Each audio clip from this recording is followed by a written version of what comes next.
Chapter 1: The Surprising Power of Atomic Habits. The fate of British cycling changed one day in 2003. The organization, which was the governing body for professional cycling in Great Britain, had recently hired Dave Brailsford as the new performance director. At the time, professional cyclists in Great Britain had endured nearly 100 years of mediocrity. Since 1908, British riders had won just a single gold medal at the Olympic Games, and they had fared even worse in cycling's biggest race, the Tour de France. In 110 years, no British cyclist had ever won the event. In fact, the performance of British riders had been so underwhelming that one of the top bike manufacturers in Europe refused to sell bikes to the team because they were afraid that it would hurt sales if other professionals saw the Brits using their gear. Brailsford had been hired to put British cycling on a new trajectory. What made him different from previous coaches was his relentless commitment to a strategy that he referred to as the aggregation of marginal gains, which was the philosophy of searching for a tiny margin of improvement in everything you do. Brailsford said, "The whole principle came from the idea that if you broke down everything you could think of that goes into riding a bike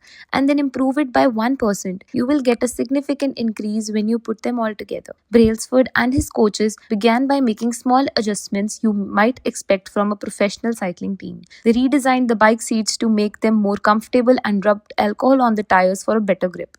They asked riders to wear electrically heated overshorts to maintain ideal muscle temperature while riding and used biofeedback sensors to monitor how each athlete responded to a particular workout. The team tested various fabrics in a wind tunnel and had their outdoor riders switch to indoor racing suits, which proved to be lighter and more aerodynamic. But they didn't stop there. Brailsford and his team continued to find 1% improvements in overlooked and unexpected areas. They tested different types of massage gels to see which one led to the fastest muscle recovery. They hired a surgeon to teach each rider the best way to wash their hands to reduce the chances of catching a cold.